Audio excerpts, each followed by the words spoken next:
اب حضرت موسیٰ علیہ السلام نے اس کے بعد ان تمام چیزوں کو ریئلائز کیا.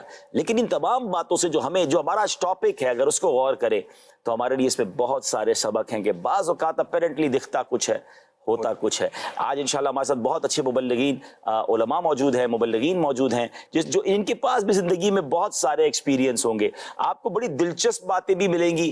کہیں کہیں ہو سکتا ہے آپ افسردہ بھی ہو جائیں گے، کہیں کہیں ہو سکتا ہے آپ کے چہرے پہ مسکراہٹ بھی آ جائے گی. ہم موجودہ دور میں ہونے والے کچھ بڑے ایونٹس ہوئے ہیں، ہم ان پر بھی کچھ ڈسکس کریں گے. تو اپنی گفتگو کو شروع بھی کریں گے، لیکن کیوں نہ نعت شریف بھی سن لیں. صلی اللہ علیہ یا رسول اللہ وسلم علیہ یا حبیب اللہ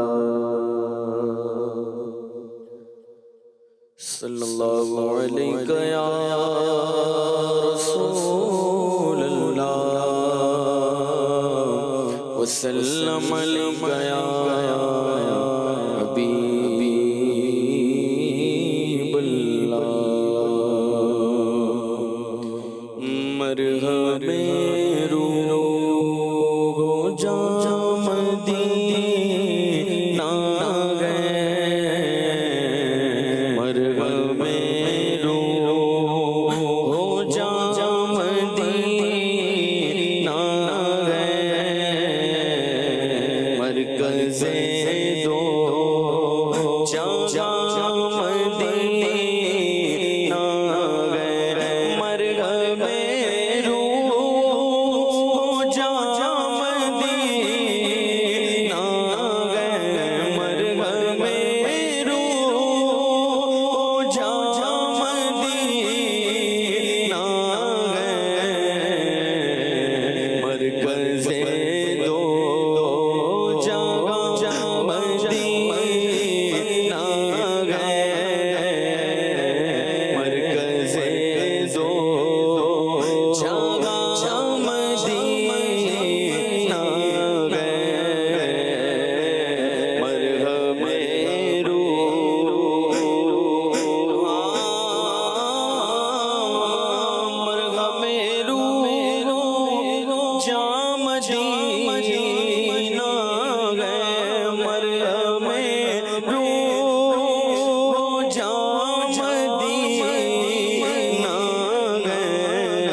جسے گھیرا ہو دکھوں نے، میرا مشورہ ہے اس کو مدینہ دیکھ آئے، کیونکہ گھرنے والے وہاں سنبھلتے گئے، قوتِ بے کساں مدینہ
پہنچے جہاں مدینہ گئے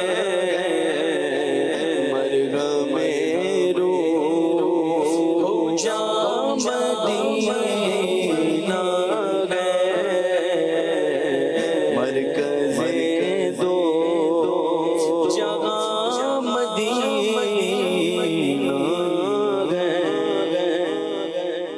سبحان اللہ، کیا بات ہے، مرہم روح و جاں مدینہ ہے۔ یقین کریں یہ پہلا ہی مصرع جو ہے نا، یہ وہ بات اس کے اندر چھپی ہوئی ہے، کتنا ہی بڑا درد کیوں نہ ہو، کتنا ہی بڑا زخم کیوں نہ ہو، کتنی ہی بڑی تکلیف کیوں نہ ہو، مرہم جان تو سنا تھا، بدن کے لیے تو مرہم سنا تھا، مگر روح کے لیے بھی اگر کوئی مرہم ہے سبحان وہ اللہ۔ مدینہ ہے۔ یقیناً بڑے بڑے زخم، بڑے بڑے درد، بڑی بڑی تکلیفیں مٹ جاتی ہیں جب انسان مدینہ پاک پہنچتا ہے، مدینہ کے تصور میں ہی سکون مل جاتا ہے، تو حاضری مدینہ کا عالم کیا ہوگا۔ بہرحال مدینہ خود بھی ایک یوں سمجھیے کہ رازوں کی سرزمین ہے، وہاں الگ کہانیاں ہیں، وہاں الگ معاملات ہیں، اور یقین کریں مدینہ منورہ ہی کو اگر صرف ڈسکس کرے نا تو وہاں بھی بہت ساری کہانی کے پیچھے کیسے کہانیاں پہنچتے ہیں، کیسے پہنچتا ہے انسان۔ اور میں سمجھتا ہوں شاید مدینہ پاک میں 100 لوگوں کا انٹرویو کیا جائے نا تو ہر کسی کی ایک الگ ہی داستان ہوتی ہے، ہر کسی کی ایک الگ ہی کیفیت ہوتی ہے، اس کی فیلنگز ہی الگ ہوتی ہے، اور ایسے ایسے لوگ پہنچے ہوتے ہیں اور کس طرح پہنچے ہوتے ہیں۔ سبحان اللہ، سبحان اللہ۔ جامی رحمۃ اللہ تعالی جی علیہ کا جو واقعہ واقعہ وہ دیکھیں کیسے؟ بالکل وہی بنتا ہے، ہمارا ٹاپک سے متعلق بنتا ہے۔ یعنی کہ آپ جو ہے بہت بڑے عاشق تھے، اور جو بھی اس شاخ سے محبت رکھنے والے، شغف رکھنے والے، اور شاید ہی دنیا کا کوئی خطہ ہو جہاں پر ان کا نام نہ لیا سبحان جاتا ہو، اللہ، سبحان اللہ۔ تو آپ جو ہے وہ مدینہ پاک کی طرف جو ہے وہ سفر کے لیے گئے، تو گورنر مدینہ کو خواب میں سرکار صلی اللہ تعالی علیہ وسلم کی زیارت ہوئی، اور حکم ہوا کہ اس شکل و صورت کا شخص مدینہ میں داخل ہونا چاہ رہا ہے تو اسے مدینہ میں آنے سے روکا جائے۔ تو گورنر جو ہے وہ اپنی سپاہ کو اس نے حکم دے دیا۔ آپ جب مدینہ کے قریب پہنچے تو روک دیا گیا، اب پھر دوسرے راستے سے کہ راستہ بدل کے میں جاؤں، تو گورنر کو پھر خواب میں زیارت ہوئی کہ اب وہ راستہ بدل کر آ رہا ہے شخص تو اس کو روکا جائے، تو گورنر نے دوبارہ روکا۔ پھر تیسری بار ایسا ہوا تو گورنر نے آپ کو اٹھا کر قید میں ڈال دیا۔ تو ظاہری قصہ تو ظاہری کہانی تو یہ ہے کہ سرکار صلی اللہ تعالی علیہ وسلم منع فرما رہے ہیں اور یہ شخص بار بار آ رہا ہے، تو گورنر نے آپ کو اٹھا کر قید میں ڈال لیا۔ پھر سرکار صلی اللہ تعالی علیہ وسلم کی زیارت ہوئی اور چہرے پر ناگواری کے آثار دیکھے، تو اس نے کہا حضور کوئی غلطی، کوئی کوتاہی ہو گئی ہو، تو ارشاد فرمائے کہ تم نے اس شخص کو قید میں کیوں ڈال دیا؟ تو عرض کی حضور آپ نے تو فرمایا تھا، تو وہ بار بار آ رہا تھا تو میں نے یہی سمجھا کہ یہ جو ہے وہ ناپسندیدہ شخص ہوگا کہ اس کو مدینے میں حاضری کی اجازت ہی نہیں ہے، تو میں نے اس لیے قید میں ڈالا۔ لیکن حقیقت کچھ اور تھی، جو پیچھے کا جو قصہ ہے وہ کچھ اور تھا۔ ارشاد فرمایا کہ یہ ہمارا عاشق ہے، کسی ناپسندیدہ بات کی وجہ سے ہم منع نہیں کر رہے تھے، بلکہ اس نے ایسا کلام لکھا ہے، اگر یہ آ کر ہمارے روزے پر یہ پڑھ دیتا جو کہ چھپائے ہوئے تھا تو اس کی حوصلہ افزائی کے لیے ہمیں قبر سے باہر آنا پڑتا۔ مختلف الفاظ ہیں یہاں پر، لیکن مفہوم یہ ہے کہ ہمیں باہر آنا پڑتا اور اللہ پاک کا جو نظام کائنات ہے اس کے اندر جو ہے وہ تبدیلی واقع ہوتی۔ تو بظاہر یہ تھا کہ شاید یہ ناپسندیدہ ہے، لیکن پیچھے جو ہے وہ دل کے اندر عشق تھا، اور آپ کی شان بھی ہے، عظمت بھی ہے، اور اس کلام کو لکھنے میں جو رقت اور سوز تھا، اور اگر وہاں پہنچ کے وہ پڑھتے تو اس عاشق کے دل کی کیفیات کیا ہوں گی، تو اصل کہانی، اصل قصہ جو ہے وہ یوں تھا۔ وہ کلام کون سا ہے اگر اس بارے میں معلومات ہو جائے؟ آصف بھائی سے انشاءاللہ اس کو ایک دو شعر بھی سنیں گے، اور دیکھیں اس واقعے سے ایک اور بڑا زبردست سبق مل رہا ہے کہ بعض اوقات کچھ قریب لوگ ہوتے ہیں، کچھ بہت زیادہ جن کو جو ہے وہ حضوری ہوتی ہے، لیکن ہو سکتا ہے کہ کوئی دور ہو وہ سے زیادہ مقبول ہو، اور اس کو اس لیے روکا جا رہا ہو۔ امام جامی کا یہ واقعہ ہمیں کتنا بڑا سبق دیتا ہے۔ تو اللہ کریم ہمیں نبی پاک سے سچی محبت بھی عطا فرمائے، اور پھر یہاں یہ بھی سیکھنے کو مل رہا ہے کہ اس شاخ کا امتحان بھی لیا جاتا ہے۔ اور یہ جو کلام ہے نا، یہ تو ایسا کلام ہے کہ جب بھی پڑھیں تو ایمان تازہ ہو جاتا ہے کہ تنم فرسودہ جاں پار زِ ہجراں یا رسول اللہ، دلم پز مردہ آوارہ زِ عصیاں یا رسول اللہ۔ کہ ساری بھی کر رہے ہیں کہ گناہ کر کے میرا دل جو ہے وہ پج مردہ ہو رہا ہے، اور آپ کے ہجر میں پارا پارا ہو رہا ہوں، چو بازوے شفاعت را کشائی بر گناہ گاراں مکم محروم جامی راں دراں یا رسول اللہ، حضور جب قیامت کا دن ہوگا آپ شفاعت کا بازو پھیلائیں گے، حضور اپنے غلام جامی کو محروم نہ کیجیے گا۔ یہ وہ مقبول بارگاہ کلام ہے کہ ابھی تو مدینہ پاک پہنچے نہیں ہیں اور ذکر یہ ہو رہا ہے کہ اگر یہ مدینہ شریف آ کر سنائیں گے تو مجھے اپنی قبر سے باہر آنا پڑے گا۔ ناظرین، میں ایک اور مشورہ دے دیتا ہوں کہ جب بارگاہ رسالت میں پہنچے، اللہ کرے کہ مدینے کی بار بار حاضری ہو، بے شک ہم طرز میں نہ پڑھ سکیں مگر دل ہی دل میں مدھم سی آواز میں یہ کلام بارگاہ رسالت میں ضرور پیش کیا کریں، ایک دو اشعار ہی پڑھ دیا کریں۔ اسی طرح وہ سوئے لالہ زار پھرتے ہیں، تیرے دن اے بہار پھرتے ہیں، یہ وہ کلام ہیں جو بارگاہ رسالت میں مقبول ہوئے اور جن کا صلہ ملا لکھنے والوں کو۔ اسی طرح حضرت پیر مہر علی شاہ صاحب کا جو کلام ہے، انہیں بھی دیدار نصیب ہوا نبی پاک کا، اج سکھ میں تراں دی ودھیری ہے، کیوں دلڑی اداس گھنیری ہے۔ تو کچھ کلام بارگاہ رسالت میں مقبول ہیں۔ امام بصیری کا قصیدہ بردہ شریف جو ہے یہ بھی بارگاہ رسالت میں مقبول ہے۔ تو میں چلیں اچھی نیت سے بتا دیتا ہوں کہ کوشش کرتا ہوں کہ جب بارگاہ رسالت میں حاضری ہو تو یہ چار جو کلام ہیں ان کے دو دو اشعار بارگاہ رسالت میں اس نیت سے بندہ پیش کرے کہ حضور ان کو تو آپ نے دیدار بھی عطا کرایا، ان کو تو آپ نے نوازشات بھی کی، میں انہی کا کلام لے کر آیا ہوں، حضور مجھ گناہگار پر بھی کرم فرما دو۔ آج سکھ میں تیرا دی بدھیری، آج سکھ میں تیرا دی بدھیری، کیوں دلڑی اداس گھنیری، لو وچ شوق شنجھیری، لو وچ شوق شنجھیری، اج نینا لایا کیوں جھڑیا، اج نینا لایا کیوں جھڑیا، اج نینا لایا کیوں جھڑیا، اج نینا لایا کیوں جھڑیا، اج نینا لایا کیوں جھڑیا، اج نینا لایا کیوں جھڑیا۔ سفینے کے پرکچے اڑ چکے گے زور طوفان میں، سنبھالو میں بھی ڈوبا اے میری جان یا رسول اللہ، مایوس ہو کے سب سے میں آیا ہوں تیرے پاس، اے جان کل ٹوٹے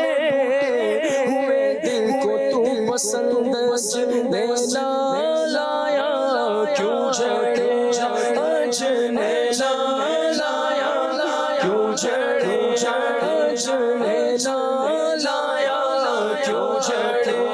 البحر علام الموج طغى، البحر علام الموج طغى، البحر علام الموج طغى، میں بے قصوں طوفان ہوش روشن، میں بے قصوں طوفان ہوش روشن، دھار میں ہوں بگڑی گئی، مجھنار میں ہوں بگڑی گئی، موری نیا پار لگا جانا، موری نیا پار لگا جانا، مورا مورا پار لگا جانا۔ میں چاہوں گا باری باری اسلامی بھائی اپنے اپنے کچھ ایکسپیرینس شیئر کریں گے، اور نعتخواہ اسلامی بھائی بھی شیئر کر سکتے ہیں۔ آپ کے ساتھ بھی ایسا ہو سکتا ہے زندگی میں کوئی ایسی کہانیاں ہوئی ہوں، آپ تو بہت ساری محفلوں میں جاتے ہیں، کہیں بلایا ہو محفل کے لیے گئے تو ہے ہی نہیں، یا کوئی ایسا واقعہ یا کوئی ایسی یادگار یا کچھ بات سیکھنے کو ملی کہ یار ہم تو کچھ اور سمجھ رہے تھے، یہ تو کچھ اور نکلا۔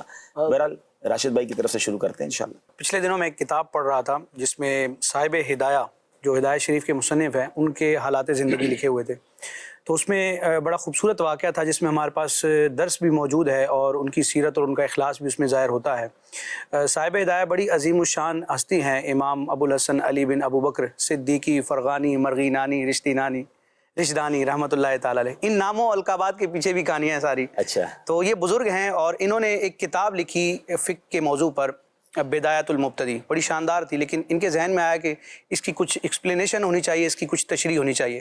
اس کی شرح انہوں نے لکھی کفایت المنتہی کے نام سے، اور اس کی تقریباً 80 جلدیں بن گئی۔ ہدایہ کی بدایت المبتدی کتاب تھی، متن تھا، اس کی شرح انہوں نے لکھی خود ہی، کہ اس کو میں ایکسپلین کرتا ہوں تو کفایت المنتہی کے نام سے ایک شرح لکھ دی، لیکن اس کے تقریباً 80 والیوم بن گئے۔ نارملی ایسا ہوتا نہیں ہے، متن کوئی اور لکھتا ہے اور شرح نارملی کوئی اور لکھتا ہے، لیکن انہوں نے خود ہی شرح لکھی۔ جی۔ اچھا، تو 80 جلدیں لکھ دی اور پھر اب خیال آیا کہ یہ 80 جلدیں کون پڑھے گا. تو اب کچھ عرصے کے بعد انہوں نے اس 80 جلدوں کی تلخیص کی, اس کی سمری کی اور ایک کتاب لکھی جس کو ہدایہ کہا جاتا ہے, جو آج درس نظامی کے سلیبس میں صدیوں سے رائج اور اہم کتاب ہے. علم فقہ اور فقہ حنفی کو پڑھنے کے لیے یہ زبردست ایک مصدر سمجھی جاتی ہے. اب یہ کتاب آپ نے لکھی جب آپ کی عمر تقریباً 62 سال تھی, بزرگی کا آپ کا زمانہ تھا عمر کا. 62 سال کی عمر میں لکھی اور لکھنا شروع کی اور تقریباً 13 سال میں لکھی. بہت بڑا پیریڈ ہوتا ہے. لیکن اس دوران ان کا یہ انداز تھا کہ ان کا خادم جب ان کے پاس کھانا لے کر آتا دن کے وقت تو وہ کھانا موجود رہتا, خادم چلا جاتا. اب خادم یہی سمجھتا کہ بزرگ نے, صاحب ہدایہ نے, امام برہان الدین رحمۃ اللہ تعالی نے کھانا تناول فرما لیا, لیکن یہ اس کی غیر موجودگی میں وہ کھانا اپنے طلبہ کو یا فقراء مساکین میں تصدق کر دیتے. اب وہ جو طلبہ ہوتے یا مساکین وغیرہ ہوتے وہ بھی یہ سمجھتے کہ بزرگ نے کھانا کھا لیا تو اب گویا کہ یہ بچا ہوا کھانا ہوگا تو یہ دیا گیا. تو اب خادم یہ سمجھتا رہا 13 سال کے یہ بزرگ جو ہے دن کو کھانا تناول فرماتے تھے, اور طلبہ وغیرہ یہ سمجھتے تھے کہ استاد صاحب شفقت فرماتے ہیں اور ہمیں کھانا پیش کرتے ہیں. لیکن یہ آپ کا اخلاص تھا. آپ کی سیرت میں لکھا گیا کہ 13 سال تک آپ نے کسی پر یہ ظاہر نہ ہونے دیا, نہ گھر والوں پر نہ اپنے طلبہ پر, کہ میں روزے سے ہوں. اور آپ کا یہ اخلاص تھا کہ 13 سال آپ ہدایہ لکھتے رہے اور 62 سال کی عمر سے لکھنا شروع کیا. 62 سال کا انسان کتنا ایک نحیف اور ضعیف ہوتا ہے.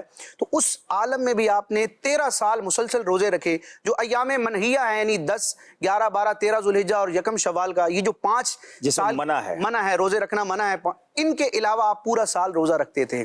تو اب بظاہر گھر والے اور آپ کے اسٹوڈنٹس وغیرہ یہ سمجھ رہے تھے کہ یہ ویسے تصدق کے طور پر ہے یا کھانا کھا رہے ہیں, لیکن پیچھے کتنا بڑا معاملہ ہے. اور اس اخلاص کا یہ نتیجہ ہے کہ پھر صدیوں سے یہ کتاب درس نظامی میں رائج ہے. اس کے خلاصے لکھے گئے, اس کی تشریحات لکھی گئی, اور ایک کتاب میں نے پڑھا کہ جو صاحب ہدایہ نے بدایت المبتدی متن لکھا ہے, آپ کے اخلاص کا نتیجہ ہے کہ کئی علماء نے اشعار کی صورت میں, عربی اشعار کی صورت میں ان مسائل کا خلاصہ ذکر کیا ہے. اللہ اللہ, یعنی کمال ہے واقعی. ہدایہ تو ایسا لگتا ہے کہ ایک ایسی بیسک کتاب ہے جو درس نظامی کے لیے بہت ضروری, اور یہ اتنی بڑی بات ہے. چلے باہر والوں کو شاید نہ بتائے کوئی, لیکن گھر والوں کو تک کو نہ پتہ چلے تو یہ واقعی اخلاص ہے, اور اللہ والوں کو یہ انداز رہتا تھا. اچھا, ہماری کہانی بعض اوقات کچھ اور ہوتی ہے. کچھ لوگ تو روزہ رکھ کر گھر والوں کا جو حال کر رہے ہوتے ہیں یا باہر والوں کو جو حال کر رہے ہوتے ہیں. یہ بھی کہتے ہیں بھائی اگر روزہ رکھا ہے تو رکھا ہے, آپ ہمارے ہم سے تو افطار نہ کریں, وہ تو افطار ہمیں معاف رکھیں, ہمیں معاف رکھیں.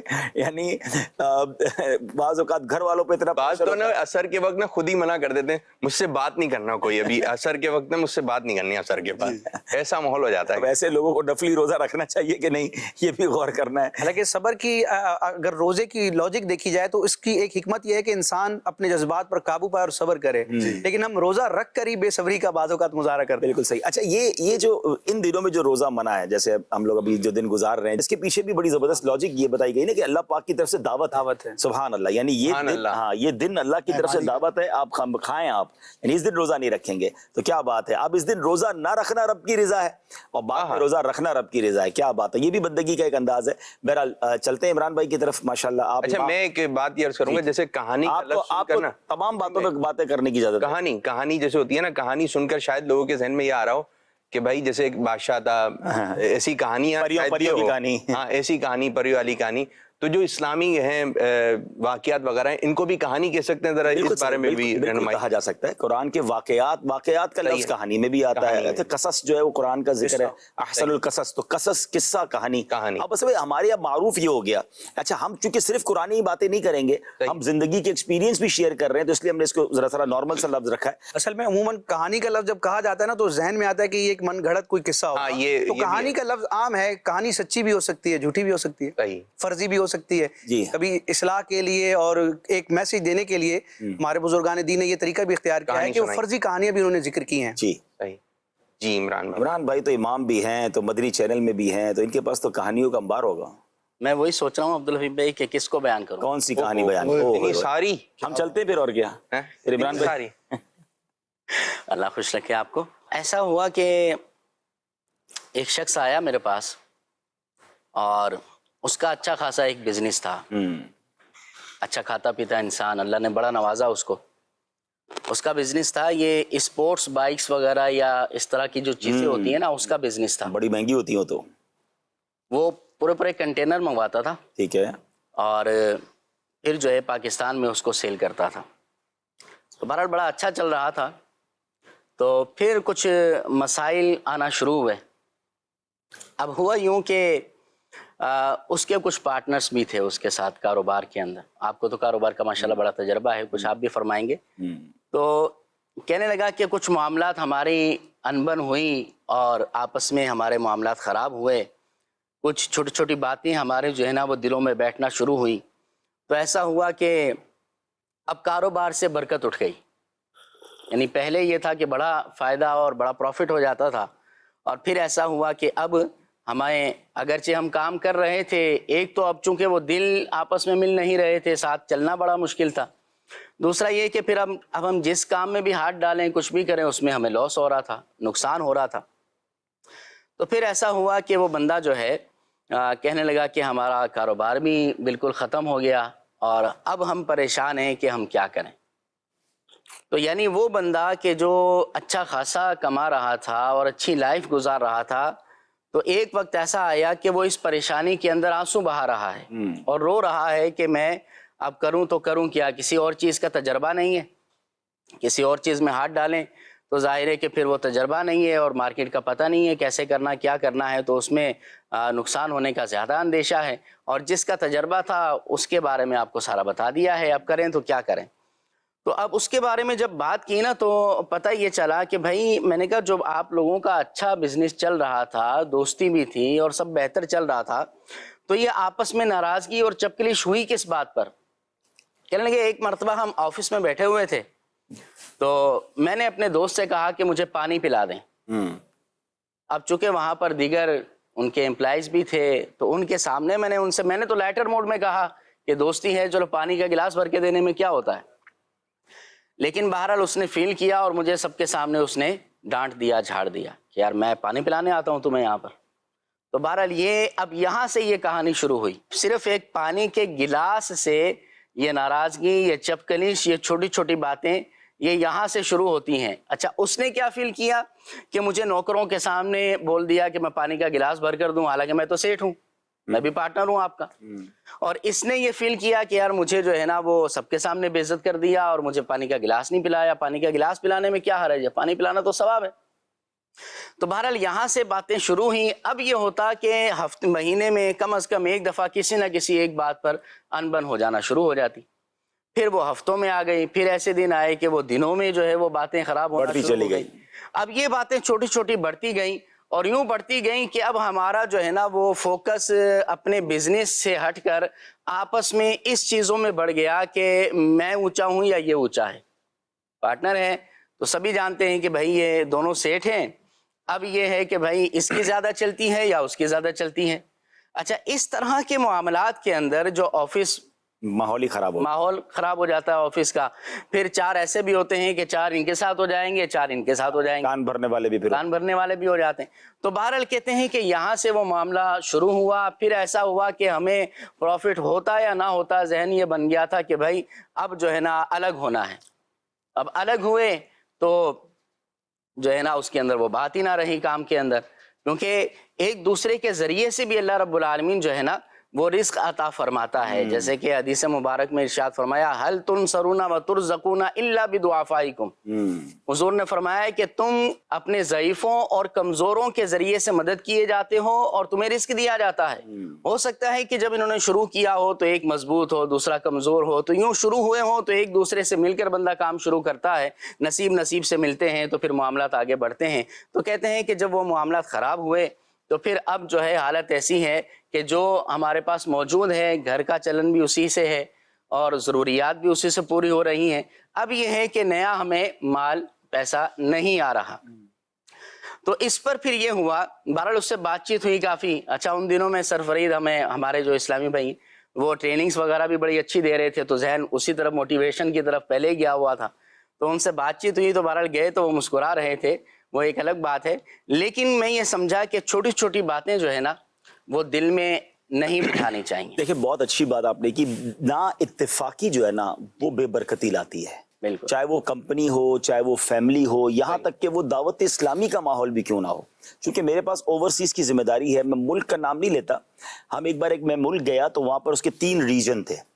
ایک ریجن سب سے کمزور تھا چونکہ کام وہ ابتدا ہوئی تھی اتنا مضبوط نہیں تھا, اور اگلے 6 ماہ بعد ہم نے دیکھا تو وہ بڑی تیزی سے گرو کر رہا تھا. ماشاءاللہ. تو میں نے اس پورے مشورے میں کہا کہ یار میں بغیر بتائے آپ کو وجہ بتا دوں ان کی کیوں ترقی کر رہے ہیں, تو مطلب بتائیے. میں نے کہا ان سب میں اتفاق ہوگا, وہ سب میرا منہ دیکھ رہے ہیں, میں نے کوئی کارکردگی نہیں لی. میں نے کہا جتنے ہوں گے نا یہ ذمہ داران, یہ سب ایک جان ہو کر کام کر رہے ہیں. کہہ رہے ہیں یار آپ نے بالکل صحیح کہا, یہ اپنے نگران کے ساتھ اپنے ذمہ دار کے ساتھ اتنے متفق ہیں اور اتنا پیار ہے ان لوگوں میں. میں نے ان کو یہی کہا, میں نے کہا جس دن تمہارے اندر نا اتفاقی ہوئی نا آپ اس کی بے برکتی دیکھیں گے.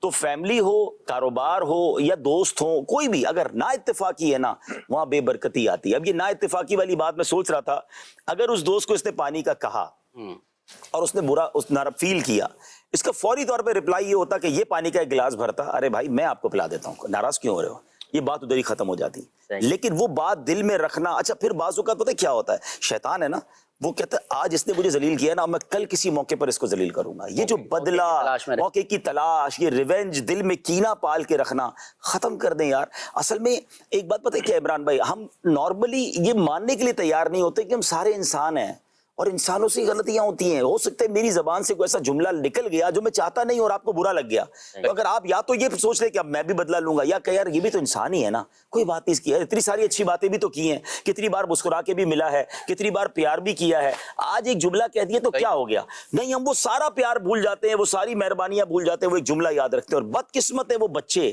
جو اپنے ماں باپ کی یہ باتیں یاد رکھتے ہیں. یعنی یہاں یہ حال ہو گیا ہے. میں ابھی آپ کو پچھلے ہفتے کی بات سناؤں, میرے پیروں تلے زمین نکل گئی. میں آپ کو مطلب پوری بات تو شاید نہ بتا سکوں مگر ایک اشارتاً بتاتا ہوں کہ مجھے ایک جاننے والے کا رات تقریباً 12 بج رہے تھے رات کو, مجھے فون آیا اور روتے روتے فون آیا کہ میرا بچہ مجھے مار رہا ہے, مجھے بچا لو ورنہ مجھے وہ جان سے مار دے گا. اب وہ رات ہم نے کیسے گزاری, کس طرح اس بچے کو اس گھر سے نکالا, پھر میں اس بچے کو اپنے پاس لے کر آیا. آپ یقین کریں بچہ پتہ ہے مجھے کیا کہتا ہے, کہتا ہے میرے ماں باپ کی تربیت کریں, ہم ان کو سکھائیں ماں باپ کیسے ہوتے ہیں, ان کو سکھائیں والدین بننا کیسے چاہیے. پتہ نہیں کدھر بچے کدھر جا رہے ہیں آج کا نوجوان بچہ. اور میں یقین کریں میں اس بچے پر پہلے تو بہت ناراض ہوا کیونکہ بچہ تھوڑی میری رسپیکٹ کرتا تھا. مجھے اسی لیے اس کے والد نے فون کیا کہ آپ, میں اس کو بلایا, میرے کہ تم یہ کیا کر رہے ہو, تمہیں پتہ ہے تم نے والد پہ ہاتھ اٹھایا. کہتے میرے والد نے مجھے 2 چاٹے کیوں مارے. میں نے کہا ماں باپ ہے, ہم نے بھی مارے کھائی ہیں یار, ہم نے بھی بچپن میں ڈانٹے سنی ہیں, لیکن کیا ماں باپ کے سامنے بولیں گے. پھر اس کو حدیثیں سنائی, بعد میں وہ رونے لگا اور رات کو پھر الحمدللہ رات کو 2:30-3 بجے اس نے جا کے ماں باپ سے معافی مانگی اور گھر گیا. لیکن تھوڑی دیر کے لیے میں تو حیران ہو گیا کہ یار یہ آج کے بچوں کی صحبتیں کدھر ہیں اور یہ بچے جا کدھر رہے ہیں. تو وہی بات ہے کہ ایک تو ہمیں بچوں کو کس صحبت میں رکھنا, یہ بھی ماں باپ کی ذمہ داری, اور پھر کبھی بھی ماں باپ کا کہا ہوا جملہ, یار ہمارے والد صاحب اور والدہ نے زندگی بھر اتنی محبت دی, اگر کبھی غصے میں بڑھاپے میں کچھ کہہ دیا تو کیا وہ یاد رکھیں گے, یہ کبھی بھی نہیں ہونا چاہیے. تو یہ بڑا ہی عبرت والا واقعہ بھی ہے. اور پھر اچھا میں یہاں ایک اور بات اس کو میں تھوڑا ایڈ کرتا ہوں, 2 جملے آپ نے بہت, ایک جملہ ایک تو آپ نے حدیث سنائی, میرا ذہن تھا مجھے آج اس کو بیان کرنا ہے. یہ جو بعض اوقات ہم نوازے جا رہے ہوتے ہیں نا اسد بھائی, ہمیں ہماری معاملات اچھے چل رہے ہوتے ہیں, ہمارا رزق میں برکت ہو رہی ہوتی ہے, ہماری فیملی خوشحال ہوتی ہے, یہ پتہ نہیں پیچھے کیا کہانی ہوتی ہے جی, کون دعا دے رہا ہوتا ہے, کس کو جناب ہم کہیں نہ کہیں مدد کر رہے ہوتے ہیں, کس کی جناب پیچھے سے دعائیں لگ رہی ہوتی ہیں, ہمارے کسی ملازم میں کوئی اللہ کا ولی ہوتا ہے. یہ بھی یاد رہے ناظرین, ہاں روایتوں میں آتا ہے اللہ پاک نے اپنے ولیوں کو بندوں میں چھپا کے رکھا ہے. ہمیں نہیں پتا, ہمارے ملازمین, ہمارے رشتہ داروں, ہمارے کسی پڑوسی میں کسی کو مسکرا کر روز دیکھ رہے ہیں اور پیار سے دیکھ رہے ہیں, لیکن وہ دیکھ رہا ہے اس کو اتنا اچھا لگ رہا ہے کہ وہ دعا کر رہا ہے ہمارے لیے, اور وہ دعا ہمارے ساری مصیبتوں کو ٹال رہی ہے. تو غریبوں کی مدد, کمزور لوگوں کے ساتھ اچھا برتاؤ, کبھی کسی کا دل نہ توڑیں. اسی طرح اس کا وائس ورسا ہے, ایک طرف تو آپ شفقت کر رہے تو نوازے جا رہے ہیں, اور چلتی گاڑی برباد بھی ہوتے دیکھیے. بالکل, کیا پتا اسی ملازم کو, اسی رشتہ دار کو, اسی کمزور بندے کو ڈانٹ دیا, جھڑک دیا, اس کا دل توڑ دیا جو اللہ کی بارگاہ میں مقبول ہے. جو اللہ کے کسی ولی سے دشمنی کرے اللہ اس سے جنگ کا اعلان فرماتا ہے. ہمیں کیا پتا اللہ کے ولی کون ہے, تو ہمیں سب کے ساتھ اچھا برتاؤ رکھنا ہے. تو کمزوروں کی وجہ سے دیا جا رہا ہوتا ہے, تو کبھی کسی رشتہ دار, کوشش یہ کرے آپ نے کوئی نیکی شروع کی ہے نا, بند نہ کریں. کچھ ملازمین ایسے بھی ہوتے ہیں, اس کے لیے بھی تھوڑا دل بڑا چاہیے, جس کی پرفارمنس 100% نہیں ہوتی ہے جی, لیکن وہ کمزور ہوتا ہے, اس کی گھر کی پوزیشن ٹھیک نہیں ہوتی, اور ہمیں پتا ہے میں اس کو نکالوں گا نا شاید اس کو اب کہیں جواب نہیں ملے گی, تو یار اس کا 60-70% بھی چلا لو. ایک آدھا, بلکہ ہم نے ایک سلسلے میں بھی کہا تھا جب ہم ہمدردی سلسلہ کرتے, ایک آدھا معذور بھی اپنے پاس جاب پہ رکھیں.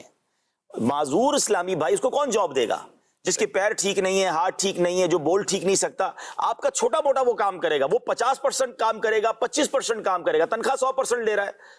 کوئی بات نہیں, جو 50 آپ اس کو ایکسٹرا دے رہے ہو نا, وہ آپ کے کتنے غم دور کر دے. یہ تو بہت زبردست آپ نے بنیادی بات کہی. اور اس وقت دنیا میں ہاں کوٹا ہوتا ہے اس کا, جو بھی اسٹیبلش معاشرے ہیں ان کے اندر باقاعدہ کوٹا ہوتا ہے, بلکہ کمپنیوں کی جو رینکنگز شمار کی جاتی ہے دنیا میں, تو اس میں یہ بھی دیکھا جاتا ہے کہ یہ اس طرح کے ڈسیبل پرسنز جو ہوتے ہیں ان کو یہ کتنا فیسیلیٹیٹ کر رہے ہیں یا نہیں کر رہے. اور شاید اسی وجہ سے اللہ پاک ان معاشروں کو جو ہے وہ آسانیاں بھی دنیاوی اعتبار سے عطا فرما رہا ہو. اور امیر اہل سنت دامت برکاتہم العالیہ نے اپنا ایک واقعہ بیان کیا تھا ملتان اجتماع کا. ملتان کا تھا یا کرنگی کا, بہت پرانا تھا, کہ ایک معذور کو کس طرح سے وہ اجتماع میں اپنے ساتھ لے کر گئے.